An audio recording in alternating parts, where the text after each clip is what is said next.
Yes. Good evening बच्चों। जय माता दी।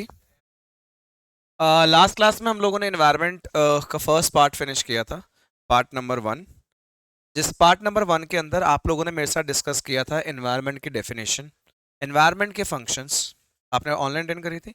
एनवायरनमेंट की डेफिनेशन, एनवायरनमेंट के functions, opportunity cost, supply demand reversal situation, supply demand reversal situation. Plus आप लोगों ने डिस्कस किया था different different problems, environmental crisis, degradation. तो वही पार्ट अभी हम लोग डिस्कस कर रहे हैं। प्लीज़ यहाँ से देखेंगे और जल्दी मेरे साथ रिपीट करेंगे। सबसे पहले मैंने आप लोगों को मीनिंग ऑफ एनवायरनमेंट बताया था, यस और नो बच्चों? यस, मीनिंग ऑफ एनवायरनमेंट ही रख दो ऊपर। Yes, meaning of environment, yes और नो? फर्स्ट क्या है? Meaning and functions of. Yes, meaning and functions of absorptive, pollution control, degradation. Yes, what is the definition of environment, students?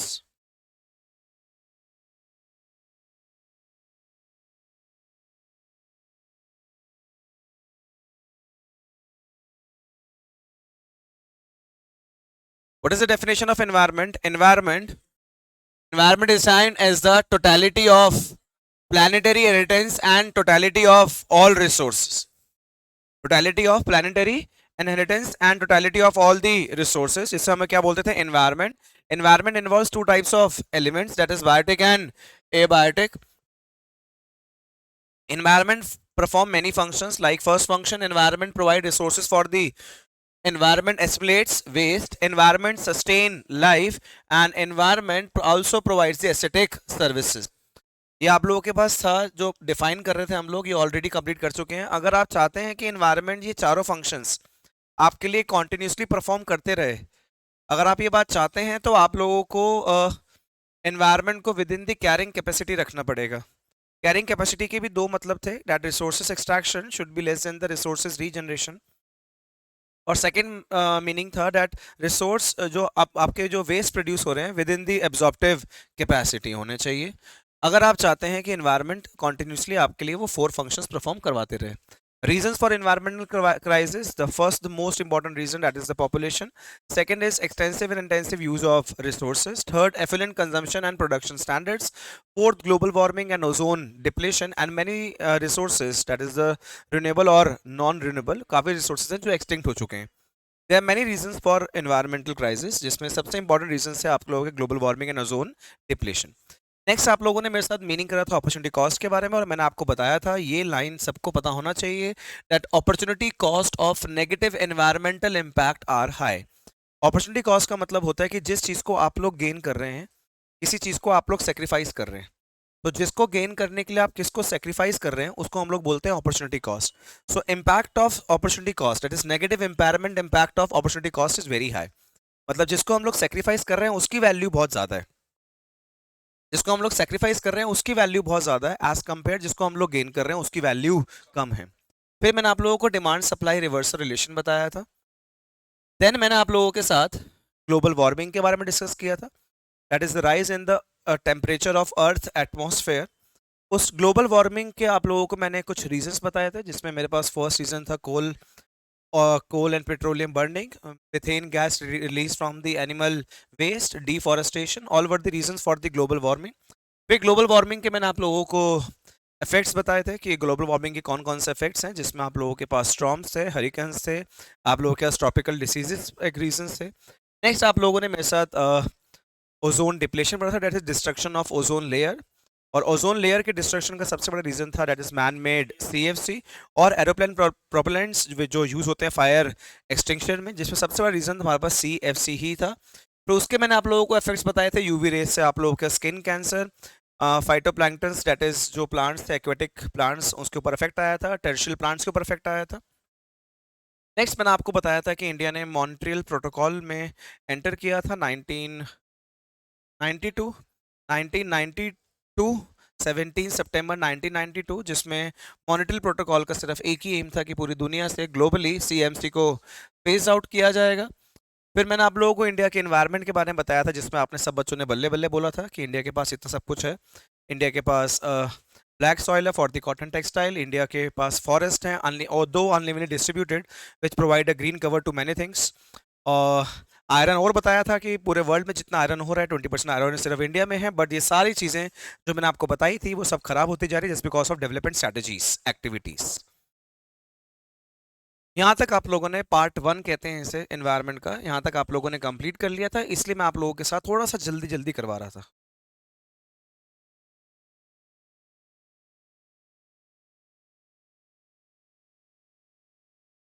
Part हम लोगों ने complete कर लिया था, तो अब मैं आप लोगों को इस पार्ट 2 से आज इस पार्ट 2 से हम लोगों ने इसको स्टार्ट करना है।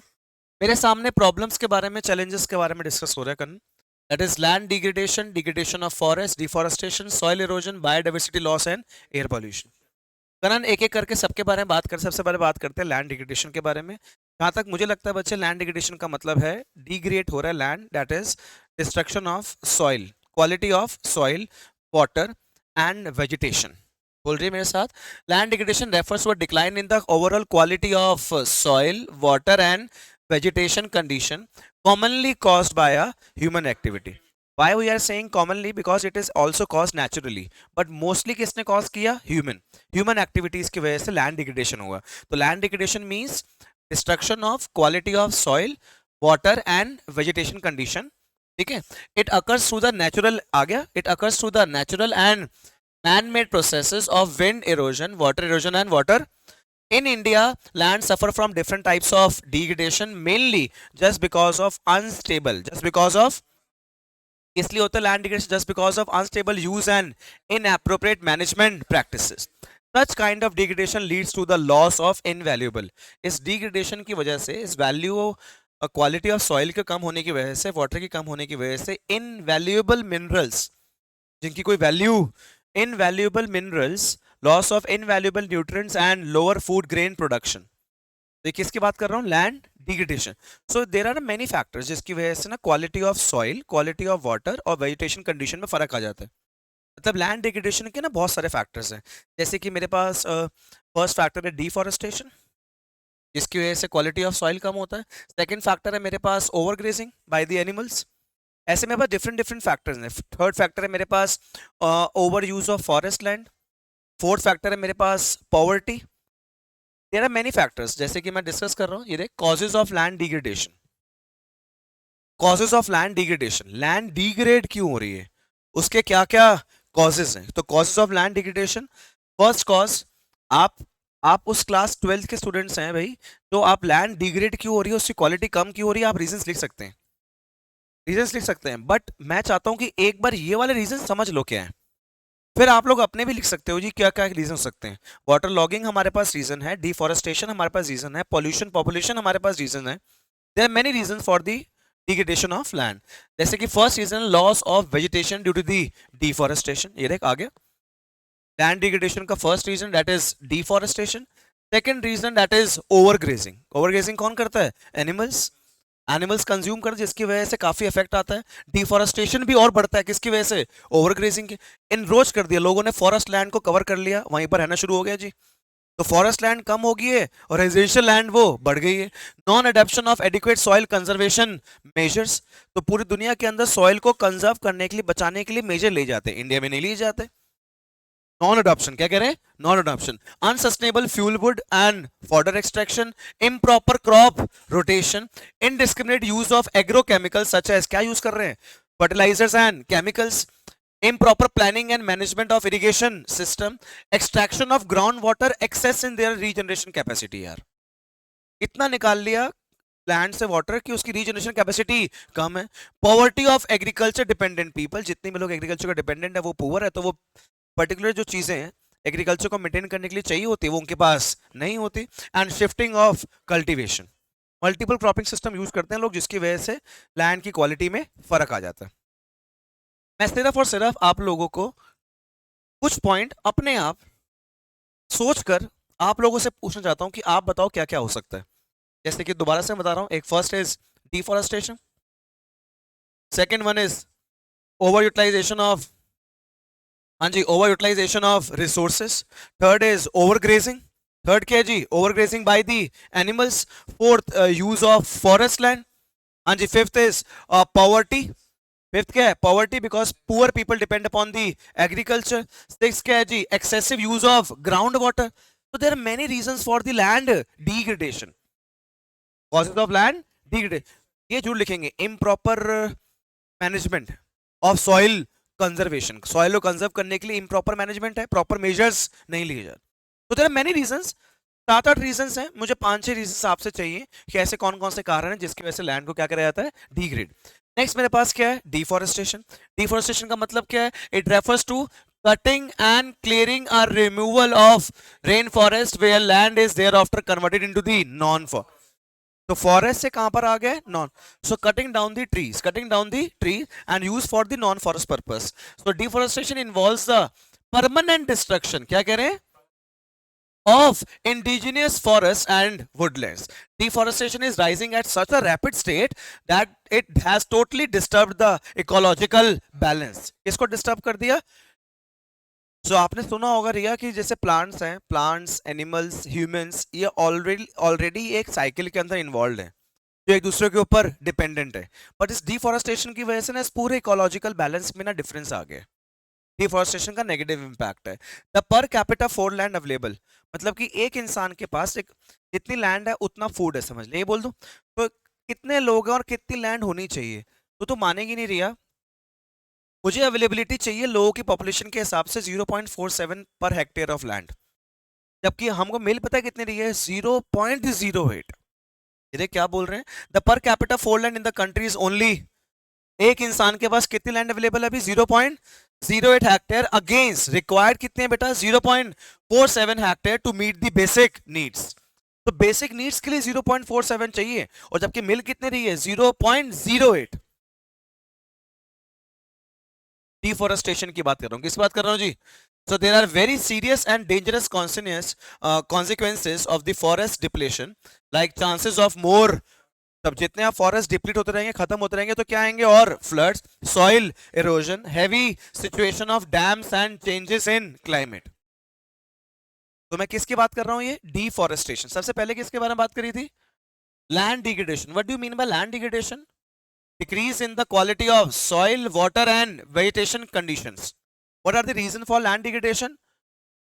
Poverty based agriculture. Second, overgrazing. Third, excessive use of resources, excessive use of ground water, shifting improper management practices. Okay, all were the reasons for the land degradation. Second is deforestation, permanent reduction of forest or woods and use for the non-forest purpose. There are many reasons for the deforestation. Next, मेरे पास क्या है बच्चे, soil erosion. What do you mean by soil erosion? When the surface of soil is eroded. Surface of soil is eroded, and surface of soil contain many minerals, जो कि काफी valuable है. जब soil का surface erode हो जाता है, हाँ, बह जाता है, उसको क्या कहते हैं, soil erosion. तो मैं आपको बताना चाहता हूं कि इस सॉइल इरोजन के अंदर हर साल हम कितना मिनरल्स खो देते हैं, जबकि इसमें से कुछ चीजें मैन मेड है और कुछ नेचुरली भी हैं. तो सॉइल इरोजन में क्या होता है, देख, soil erosion take place when the surface soil, अभी क्या बोल रही है, when the surface soil is washed away. Surface soil is through the excessive rains and, तो सॉइल का जो सरफेस है वो क्या हो गया, washed away through the excessive rains and floods. So deforestation is one of the major reason.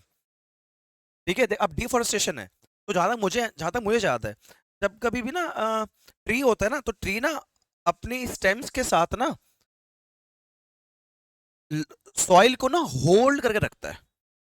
तो जब वो डिफॉरेस्ट, जब आप तुम पेड़ काटते हो ना, तो सॉइल की पकड़ ना थोड़ी लूज हो जाती है, जिसकी वजह से सॉइल की जो अपर लेयर है ना वो इरोड हो जाती है, बह जाती है हल्का सा बारिश में भी.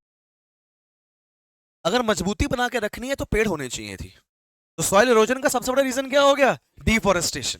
क्या हो गया, एज पर दी एस्टिमेट, क्या बोल रहे हैं कि हर साल कितनी सॉइल इरोड होती है, soil is being eroded at the rate of 5.3 billion tons as per year, which is excess of their recharge capacity.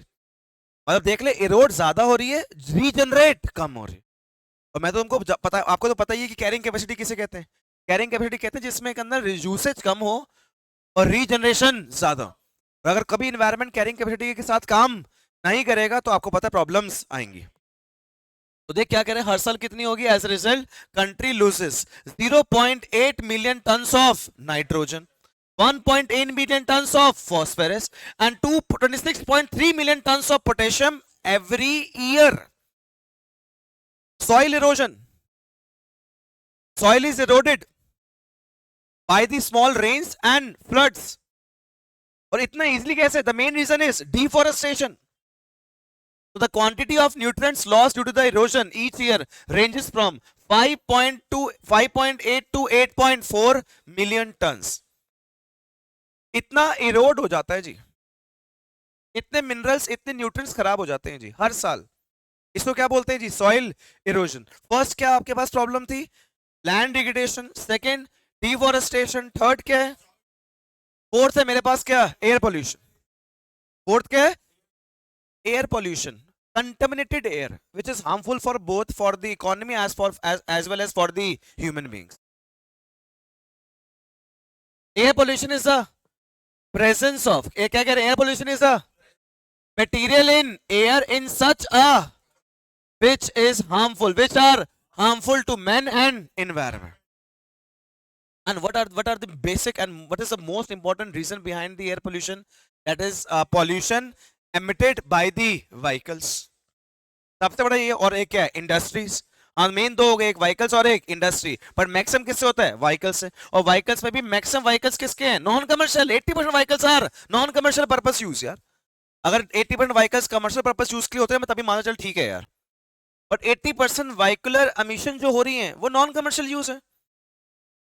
तो देख यही मेंशन है मेरे पास, क्या बोल रहे हैं, in India air pollution is a widespread in the urban areas where vehicles are the major, come on, vehicles are the, and in a few other areas which have a high concentration of industries and thermal. हाँ कुछ जगह और भी हमारे पास air pollution होता है, वो industries और थर्मल पावर यूज के लिए होता है. बट मैक्सिमम एमिशन स्मोक का सिर्फ किसकी वजह से होता है, vehicular emissions की वजह से, vehicles की वजह से. vehicular emissions are of the particular concern as they are the, these are the ground level source. ये क्या है, ग्राउंड लेवल से. The number of motor vehicle increase from, देखियो जब हमको फ्रीडम मिली थी हमारे पास मोटर व्हीकल 3 लाख थे. 3 लाख मोटर व्हीकल. आज कितने होंगे तुम्हारे हिसाब से, 20 करोड़ से ऊपर, 20 CR से ऊपर मोटर व्हीकल्स होंगे. एक एक घर के अंदर 3 3 गाड़ी है भाई.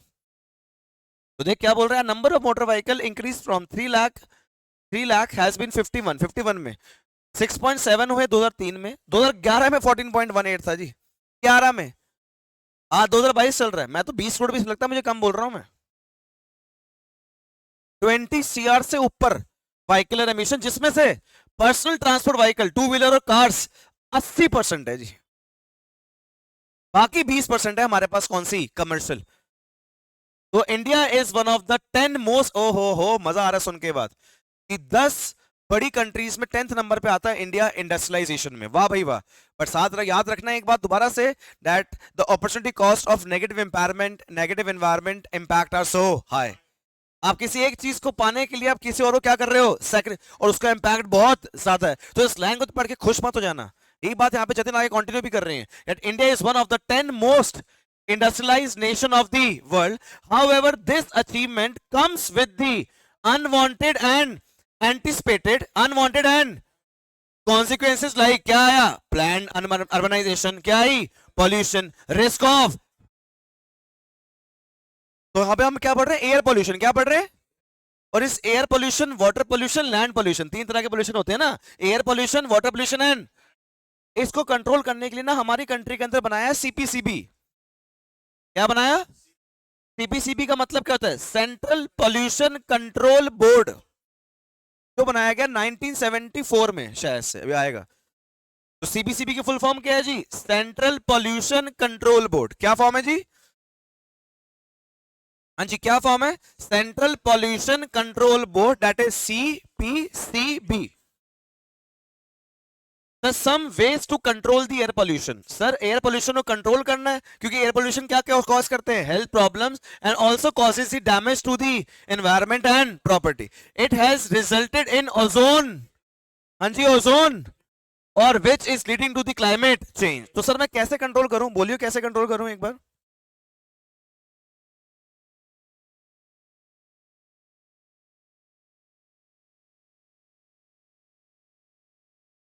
हाँ जी, किसको प्रमोट करना है बच्चे? Promotion of, come on, promotion of the promotion of public transport like use of Delhi metro instead of private वाई। सर ऐसे हमारा पोल्यूशन क्या हो सकता है? कम।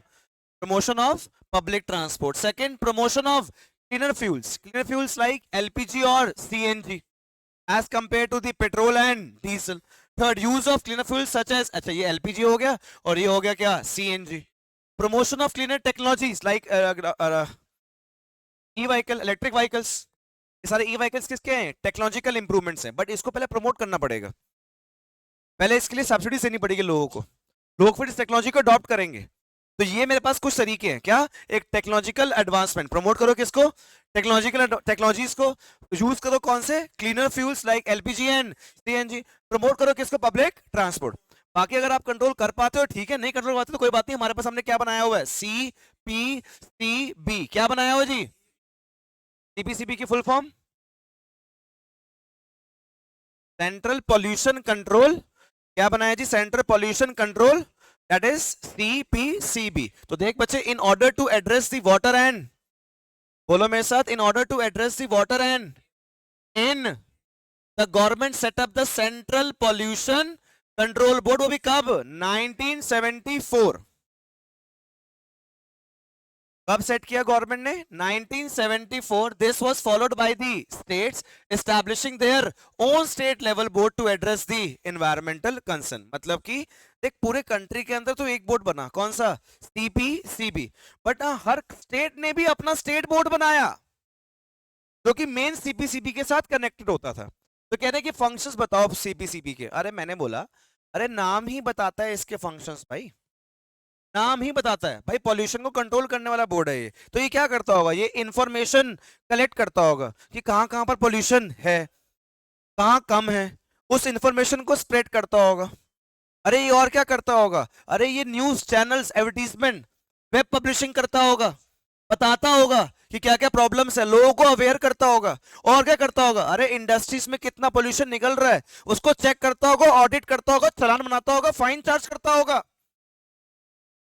अरे नाम से पता लग रहा है कि CPCB क्या करता होगा कुणाल सर, ये पता लग रहा है CPCB का काम क्या है।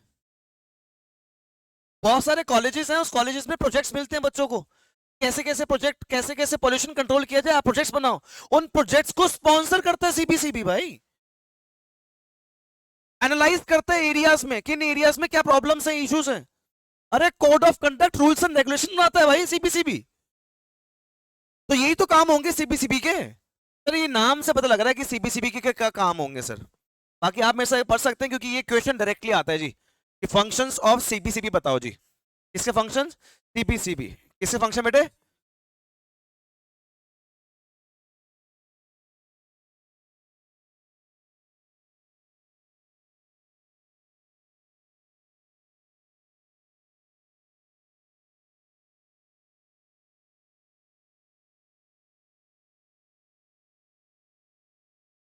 Yes, main functions. यस, किसके किसके मेन फंक्शन बता रहे हो? CPCB किसके फंक्शन बता रहे हो? यस, फर्स्ट फंक्शन बताओ, बोलो।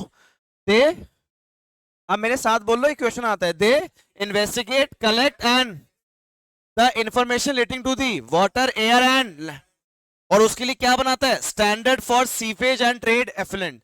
These boards provide technical assistance, provide करवाता है। क्या प्रोवाइड करवाता है? किसको किसको? गवर्नमेंट को। किसको? क्या करने के लिए? In promoting cleanliness of streams and wells. तो फर्स्ट क्या हो गया? They collect the information, collect and display the information. Second, technical, किसको टेक्निकल असिस्टेंस? गवर्नमेंट को। These boards also carry out sponsor investigation. क्या? Sponsor the investigation and research relating to the problems of water and air pollution. They also organize through the mass media. किसके through? a comprehensive mass awareness. क्या कहता है comprehensive mass? कि लोगों को पता लगे कि एयर पोल्यूशन, वाटर पोल्यूशन और लैंड पोल्यूशन से क्या क्या प्रॉब्लम्स हो सकती हैं, आप कैसे इन चीजों को प्रोटेक्ट कर सकते हैं। आज अभी मैं डेली देख रहा होता हूँ, खासकर सुन भी रहता हूँ, इसमें टीवी में भी और रेडियो में भी, कि जितने भी सीवेज प्रॉब्लम है, कोई भी डायरेक्टली जाकर खुद प्रॉब्लम नहीं कर सकता सॉल्व। अगर आपके घर के आसपास भी कोई सीवेज प्रॉब्लम है वाटर लॉगिंग हुई हुई है, सीवेज प्रॉब्लम है, तो आप डायरेक्टली कर सकते हैं, ये दंडनीय अपराध है। हाँ जी, क्योंकि अगर आप ठीक करोगे तो उसके अंदर आप अपने अकॉर्डिंग ठीक करवाओगे, जिसकी वजह से बाकी सब लोगों के पास कंटेमिनेटेड वाटर जा सकता है जी, जिसके बाकी सब लोगों की हेल्थ के ऊपर इफेक्ट आ सकता है। आप सीधा एमसीडी या जो ऑथराइज्ड बॉडी है आप उसको कॉल करो, वही करेंगे। हाँ जी, they also prepare manuals, code of conduct, rules and regulation guidelines for the treatment and disposal of sewage and trade effluent। कहाँ चला गया?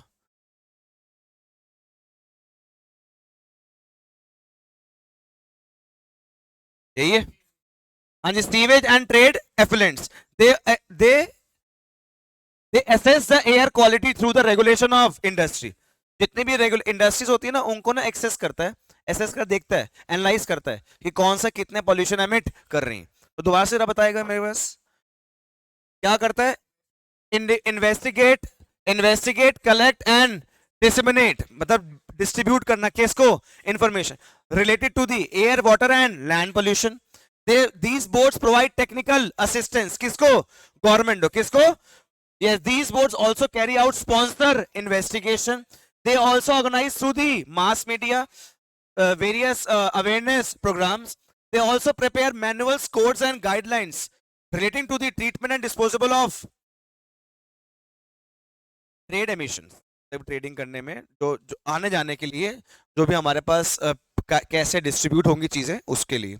नेक्स्ट, ये किसकी बात कर रहे थे? CPCB. This is this last part, that is sustainable development. Sustainable development का नाम जब भी सुनते हो सिर्फ एक ही बात याद आती है, सस्टेन तरीके से डेवलपमेंट करनी है। कुछ डेवलपमेंट ऐसे करो जिससे कि ना डेवलपमेंट तो हो, इकोनॉमी तो इंप्रूव हो, बट ना रिसोर्सेज जो है ना, एसेट्स जो है ना, वो सस्टेन रहे, और एटलीस्ट उतना सस्टेन रहे फ्यूचर जनरेशन के लिए जितना प्रेजेंट जनरेशन एंजॉय कर रही है आज। या फिर आपको जो मिला वो कम से कम फ्यूचर के लिए छोड़ के जाओ, जो आपको मिला कम से कम वो फ्यूचर के लिए छोड़ के जाओ। इसे कहते हैं क्या? Sustainable development. तो देख, sustainable development is the development which always allow all the to have a potential average quality of, that is at least as high, at least which is being enjoyed by the current generation। तो जितने resources और assets कौन enjoy कर रहा है? Current generation.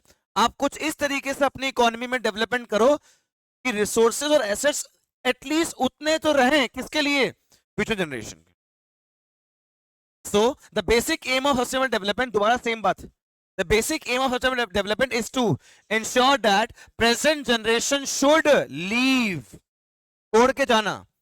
क्या बोल रहे हैं Bhati? present generation should leave stock of quality of, और वैसी quality of life of for the which is not less than what we have inherited। जो मुझे विरासत में मिला था, मैं कम से कम उतनी क्वालिटी ऑफ लाइफ तो फ्यूचर के लिए जनरेशन की छोड़कर जाऊं। तो एनवायरमेंटलिस्ट तो क्या होते हैं? Have used the term sustainability. Use the term is an attempt to clarify the desire and balance between economic growth and one hand and environmental preservation on the, growth करो, GDP बढ़ाओ, production बढ़ाओ, और साथ साथ environment को भी consider करो।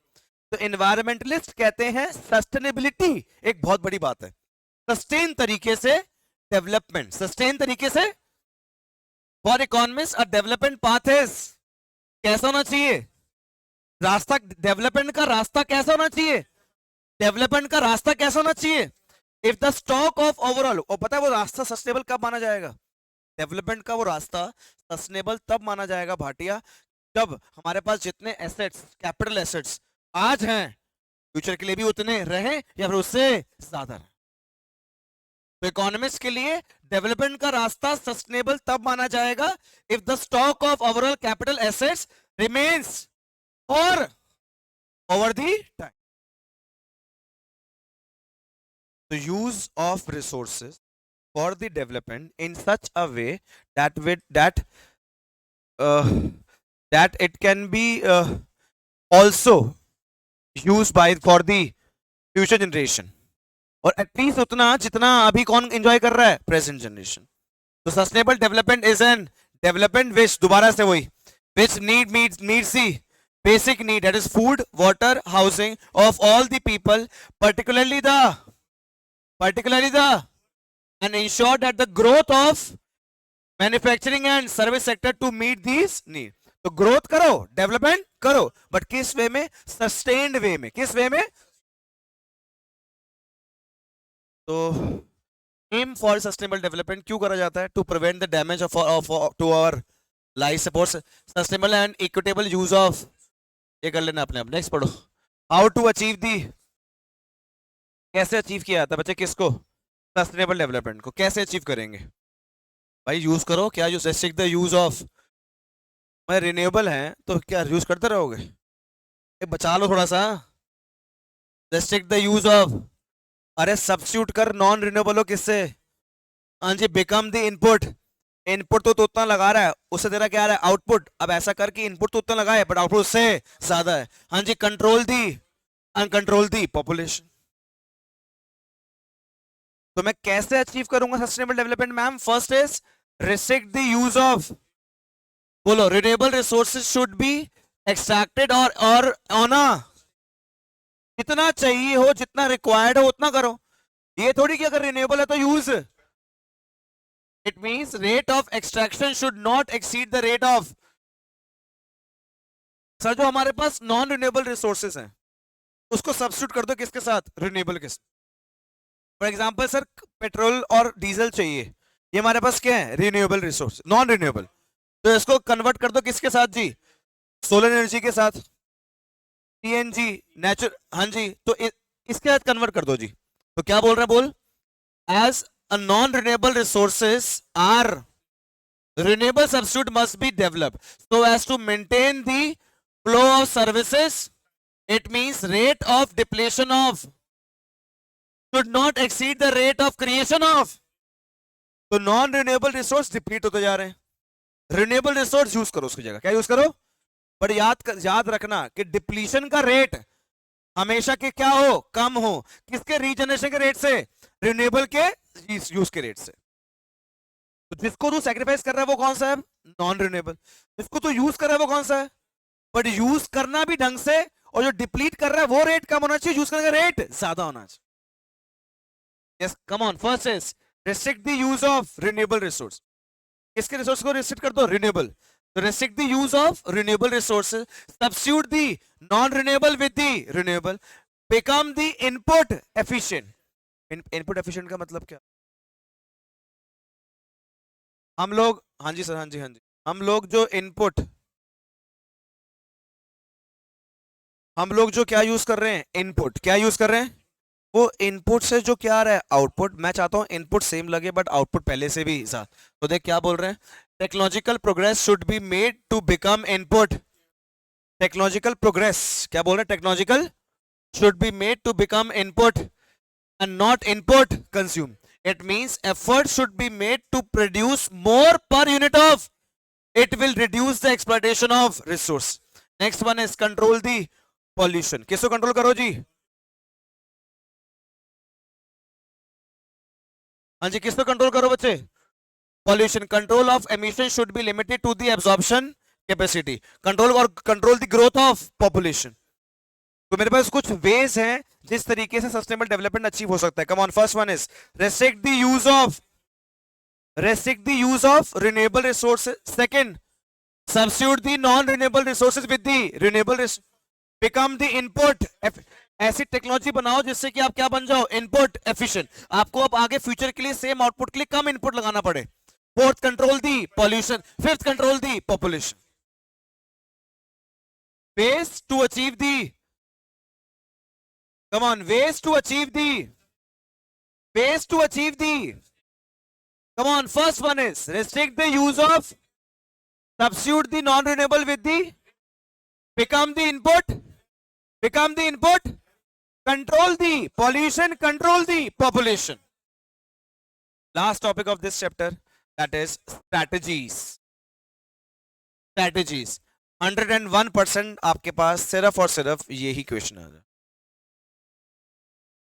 strategies for the sustainable development. हाँ जी, strategies for the, yes, come on, first strategy.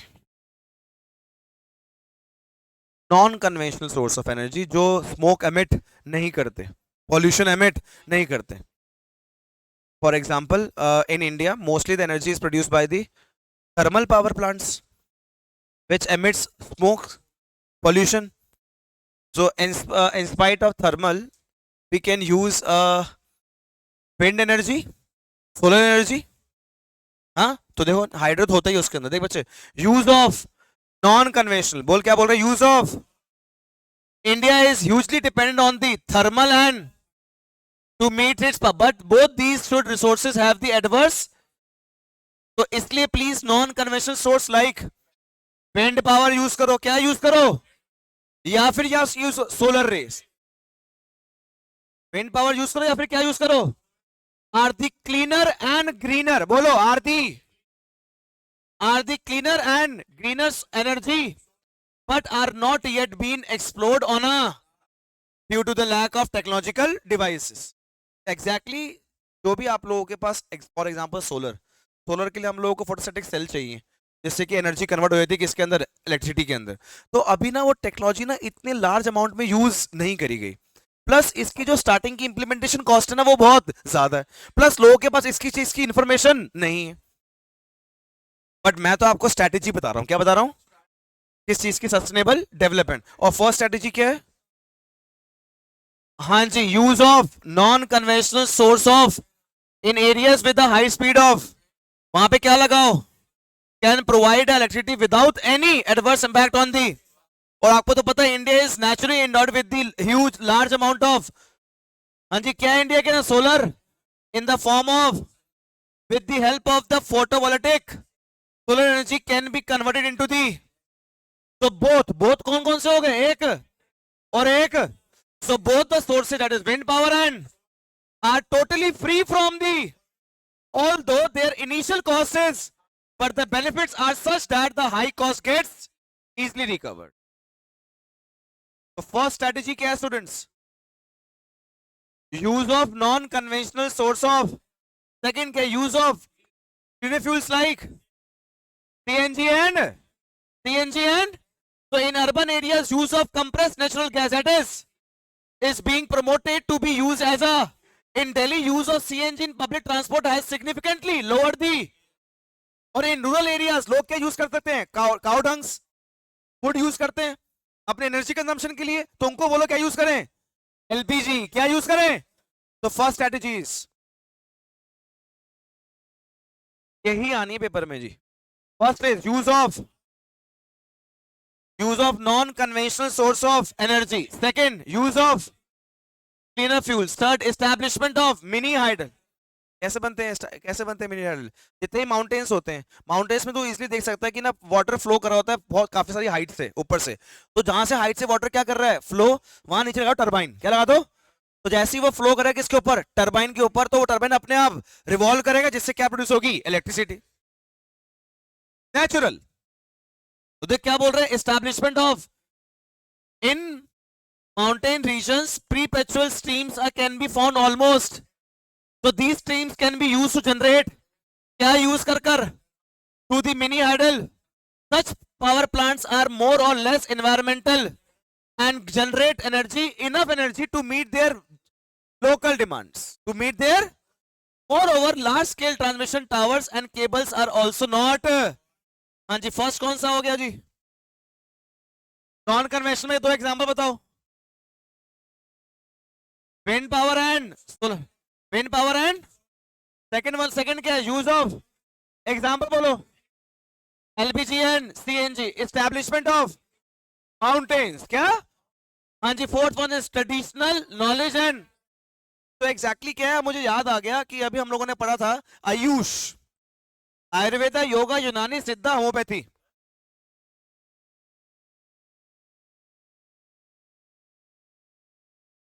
Ayush is the Indian system of medicine.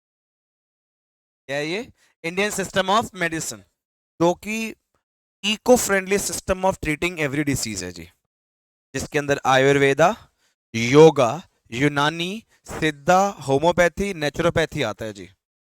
Indian system of medicine. सारा क्या पाजी को, इंडियन सिस्टम मुझे नहीं पता। आयुष क्या कहते हैं इसे? हाँ जी, क्या कहते हैं इसे?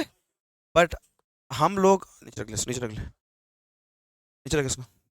हम लोग यूज जो कर रहे हैं वो एलोपैथी यूज कर रहे हैं, मेडिसिन यूज कर रहे हैं।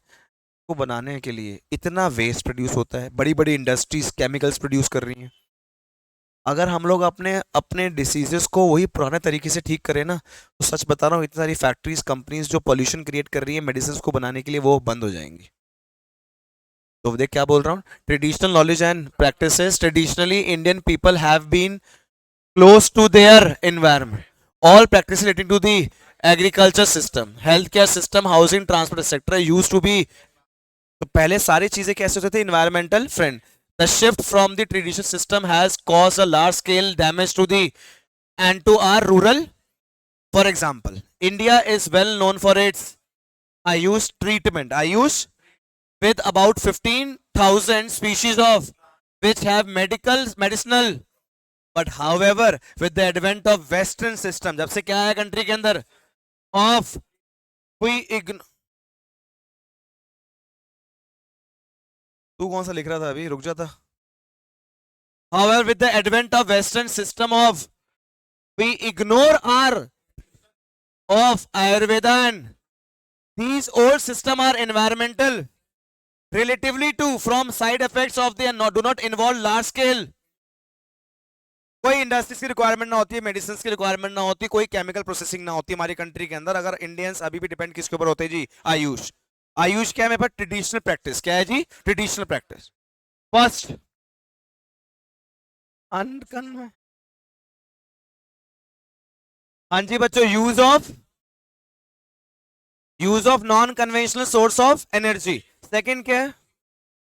Use of cleaner fuels. Third, establishment of mini hydel power plants. Fourth, traditional knowledge and use of, मत यूज करो भाई फालतू के क्या फर्टिलाइजर्स, मत यूज करो फर्टिलाइजर्स, खुद बनाओ। उसे कहते हैं बायो कंपोस्ट, कहते हैं उसे। Due to the use of chemical fertiliser, due to use of, demand for irrigation has been going up year after year. अब ये भी केमिकल फर्टिलाइजर यूज कर रहा है, इसकी प्रोडक्शन ज्यादा हुई, उसकी प्रोडक्शन कम थी, वो यूज नहीं कर रहा था, वो भी यूज करना शुरू हो गया। उसने प्रोडक्शन ज्यादा करी, वो कह रहा है मैं भी प्रोडक्शन ज्यादा करूंगा, वो भी कह रहा है मैं भी करूंगा। तो इस केमिकल फर्टिलाइजर की वजह से सबको पता है कि प्रोडक्शन क्या होती जा रही है? ज्यादा। क्या होती जा रही है? तो प्रोडक्शन तो बढ़ती जा रही है, बट यूज क्या हो रहा है? केमिकल। केमिकल यूज हो रहा है एग्रीकल्चर को क्या करने के लिए? प्रोड्यूस करने के लिए। तो वही केमिकल जा रहा है सॉइल में, सॉइल से जा रहा है वो वाटर बॉडीज में, और वाटर बॉडीज को पॉल्यूट कर रहा है, जिसकी वजह से इफेक्ट आ रहा है वाटर एनिमल्स के ऊपर। वही वाटर हम लोग कंज्यूम कर, तो अपने बेनिफिट के लिए पहले हमें ही ज्यादा प्रोडक्शन चाहिए थी, मुझे अपनी ज्यादा इनकम चाहिए थी, मैंने फर्टिलाइजर यूज करे, जिसकी वजह से इतना पूरा सर्कल खराब होते जा रहा है। इसको बोलते हैं यूज ऑफ बायो कंपोस्ट। क्या बोलते हैं? So with the rise in the demand for, farmers have again started using, क्या यूज करना शुरू हो गए? Made from the organic waste. मतलब कैसे? क्या काउ डंग्स? सबसे बड़ी खाद क्या है? वही है सबसे बड़ी है। तो उससे बढ़िया क्या है यार? हाँ, ऑर्गेनिकली प्रोड्यूस होता है, टाइम लगता है, प्रोड्यूस कम होता है, बट हाँ ना कोई हमारे पास वाटर पोल्यूट होता है, वाटर बॉडीज पोल्यूट होती है ना, वाटर एलिमेंट से फर्क पड़ता है, और घूम के जो पानी हम पीते हैं वो भी साफ होता है। इसे कहते हैं use of bio compost. Come on, क्या कहते हैं? Use of. नेक्स्ट क्या? Control of bio pest. अब पेस्ट है ये, कंपोस्ट नहीं है। क्या है ये? पेस्ट। पेस्ट का मतलब पेस्टिसाइड्स को भगाने के लिए। अब पेस्टिसाइड्स को भगाने के लिए हम लोग केमिकल डाल देते हैं। अब केमिकल डाल देते हैं, वो तो भाग जाते हैं, और फिर दोबारा से वही water pollute, water bodies pollute, और जो हम खा रहे हैं प्रोड्यूस हो वो भी केमिकल प्रोड्यूस है फिर। अरे कम से कम ट्रेडिशनल मैसेज यूज कर लो यार। बड़े बड़े हमारे पास इंसेक्ट स्नेक्स ऐसे होते हैं, यूज किए जाते हैं भाई पेस्टिसाइड्स को हटाने के लिए, नहीं तो वो यूज कर ले।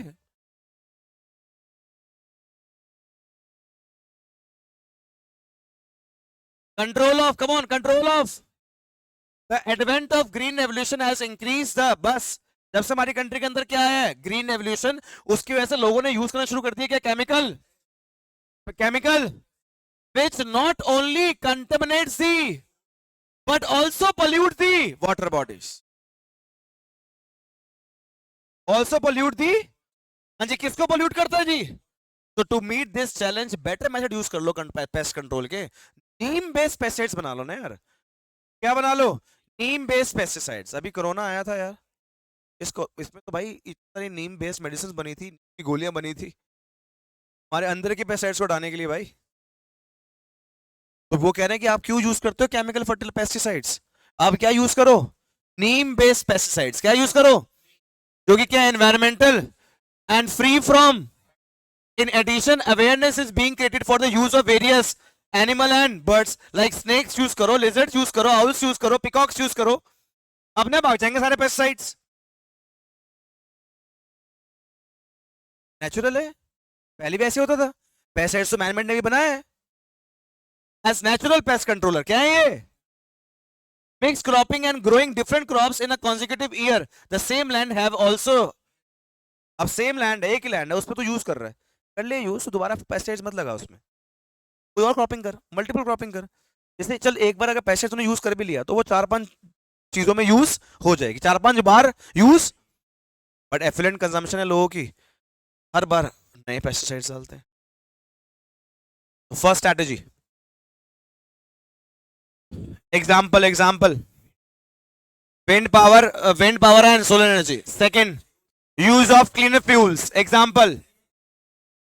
Third, establishment of example, mountains. Fourth, traditional knowledge and practices, example, Ayush, example. Fifth, control of biocompost, फिर उसके बाद क्या है, control of biopest, and the last is,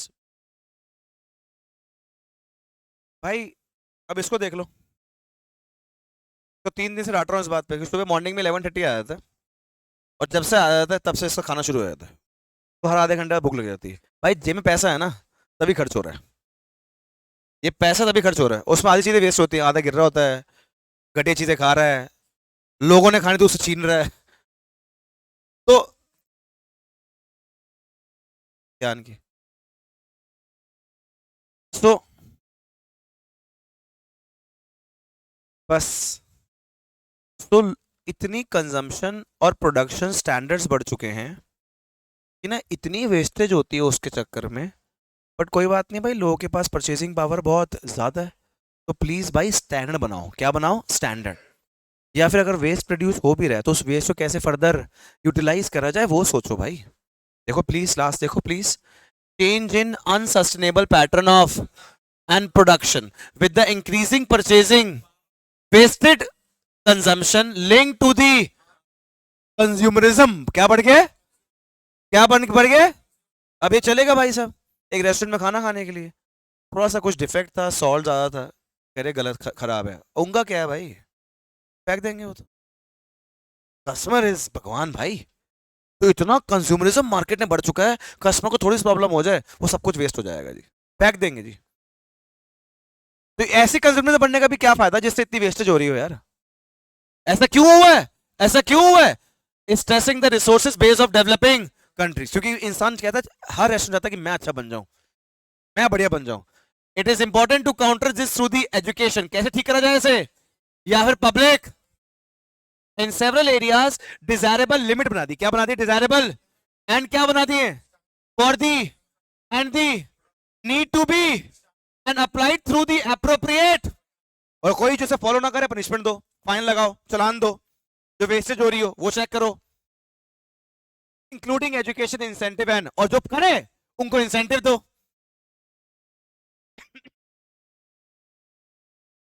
first, हाँ जी, use of non conventional source of energy. Second,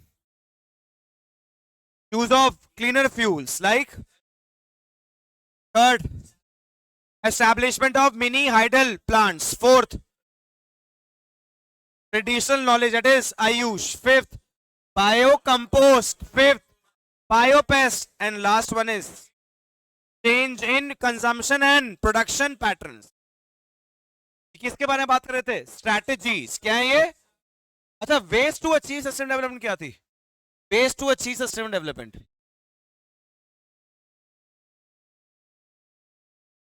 restrict the use of renewable resources, restrict the use of, substitute the with the renewable, become the input, control the and control the. Thank you so much.